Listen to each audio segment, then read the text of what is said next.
depth of education, let us continue with our look at some important revision numbers in qualitative analysis.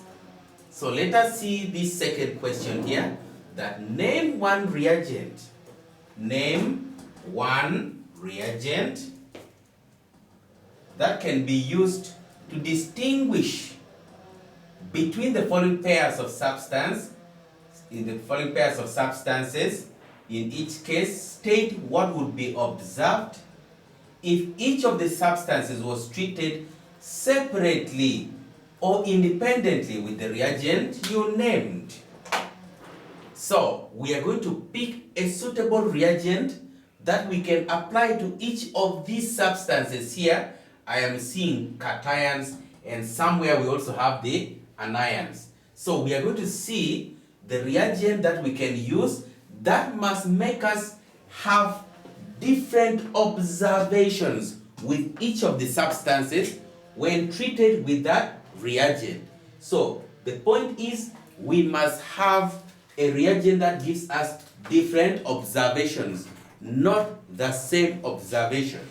You can use a reagent that's used for testing for these ones here, or maybe you can use a confirmatory reagent. If at all out of the two there is one of the substances with a confirmatory test, then you can use that confirmatory test. In this case, let us look at aluminium ion and lead ion. These are part of our 9 cations that we saw, and they are both part of ZAP. If you can remember very well, we said that zinc ion, aluminium ion, and lead ion gives us the same observation when we add sodium hydroxide solution to any one of their solutions, or solutions in which they are, because we get a white precipitate soluble in excess to form a colorless solution. So meaning that we cannot use sodium hydroxide solution as a reagent, a major reagent used for detecting cations in solution, because these two cations gives us the same observation. So let us try to see, if we are to use ammonia solution, which we have been using, still it will not be possible, because both aluminium ion and lead ion gives us a white precipitate insoluble in excess with the ammonia solution. And for that reason, let us now go ahead and we look at another reagent which we can use for confirming lead ion. In this case, if we are to use a reagent for confirming lead ion in a solution, we can use, say, potassium iodide solution. Remember, we have been told to name. That's why I've written the name, the chemical name of this reagent, potassium iodide solution. So with aluminium ion, we are aware that aluminium ion gives us no observable change. And then lead ion will give us a yellow precipitate. So we can see that the observations are quite different when we use potassium iodide solution, meaning that the reagent is a good reagent that we can use for distinguishing between aluminium ion and lead ion. Now, as good chemistry students, let us try to see, could there be any other reagent that we can also use? Let us try to put it aside here.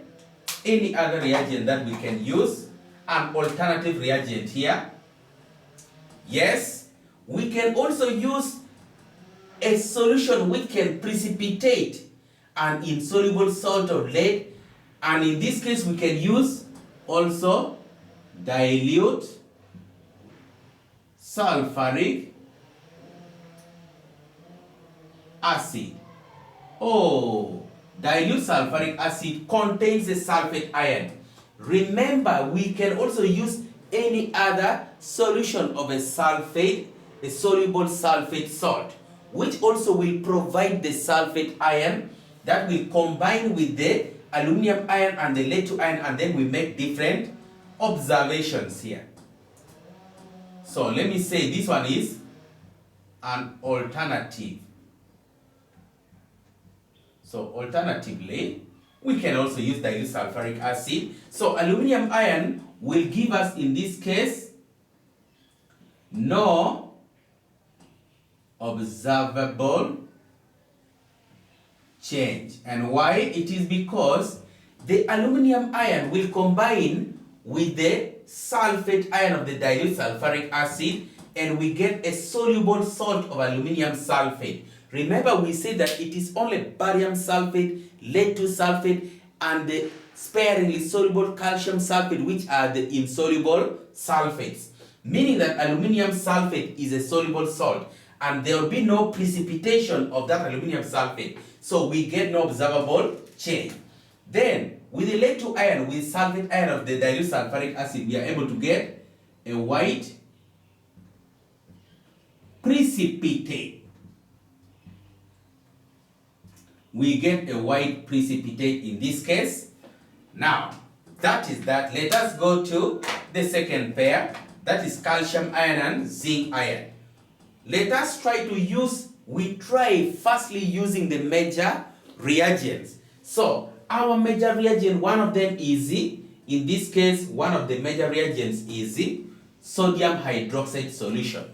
We know that calcium ion gives us a white precipitate insoluble in excess with sodium hydroxide solution, and zinc ion gives us a white precipitate soluble in excess to form a colorless solution. So I think in this case our sodium hydroxide solution can work for us. So the reagent that we can use in this case can be sodium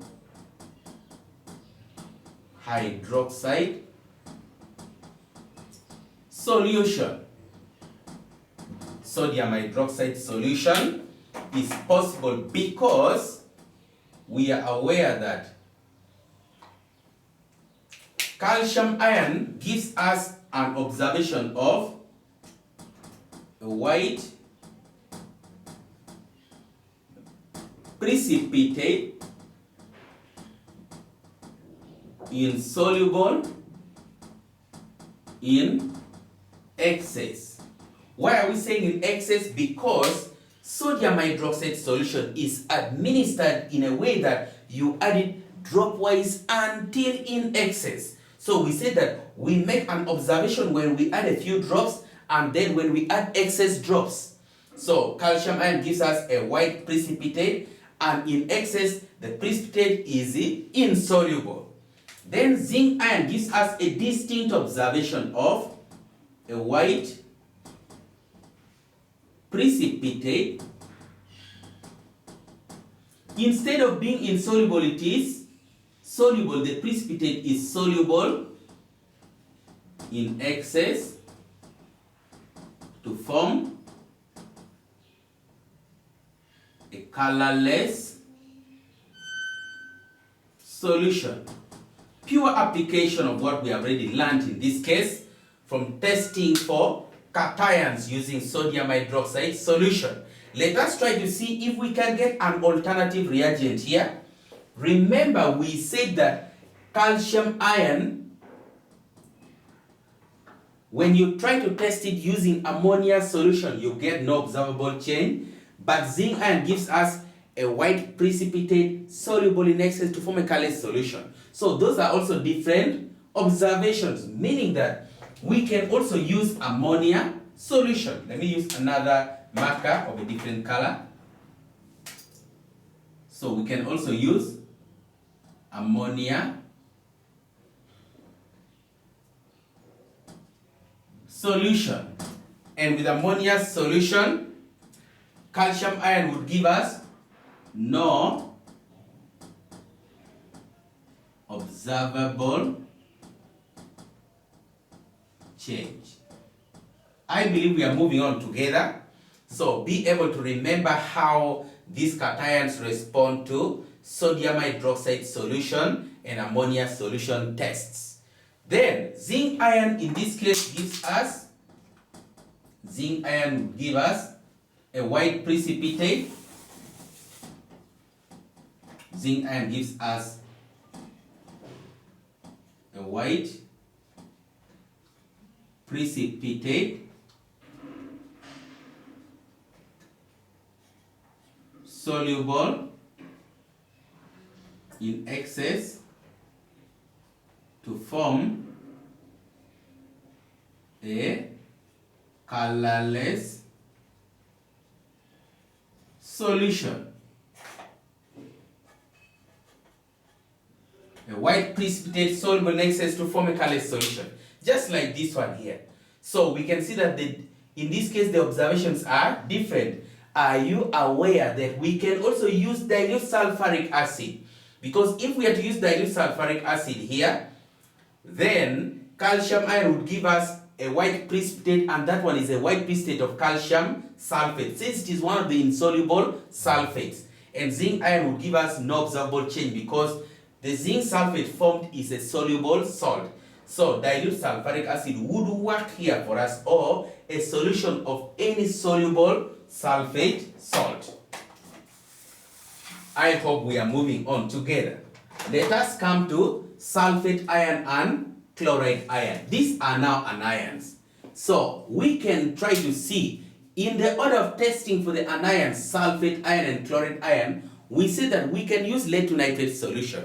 But remember that lead to nitrate solution forms, in this case, a white precipitate with sulfate ion because of the formation of lead to sulfate. It even forms a white precipitate with chloride ion because of the formation of the insoluble lead to chloride. So that means that that one would give us that reagent lead to nitrate solution would give us the same observation, and therefore we may not use it here because we need a reagent that gives us different observations. So let us use a reagent for testing or for confirming the presence of sulfate ion in this case. And let me use a reagent for sulfate ion, and that reagent in this case is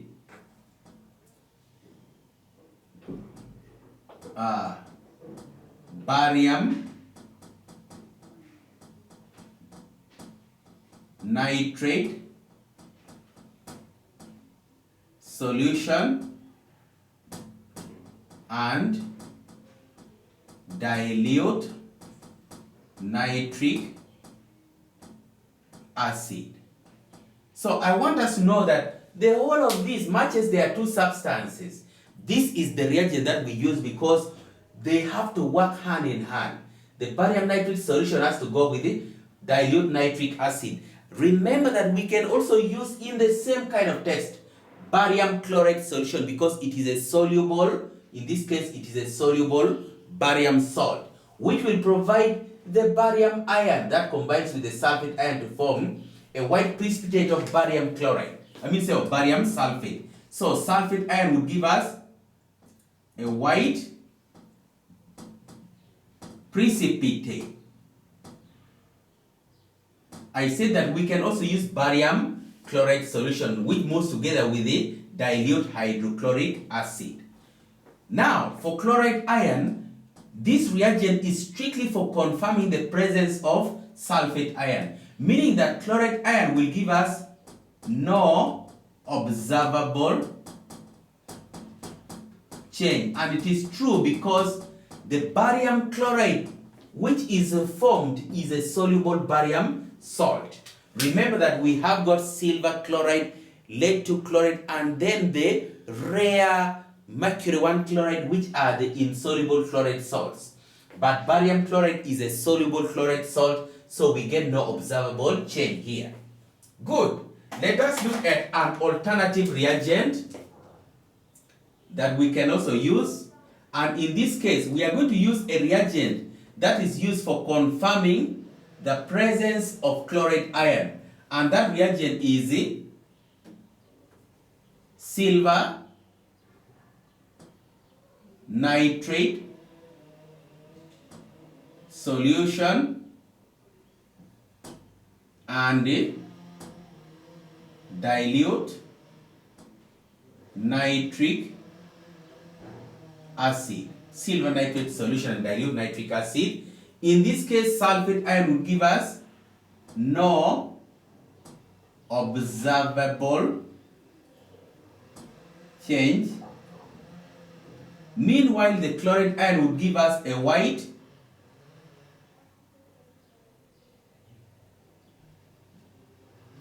precipitate. Now, in case we started by adding the the silver nitrate solution followed by the dilute nitric acid, then we shall get a white precipitate insoluble in the acid. That means the silver nitrate solution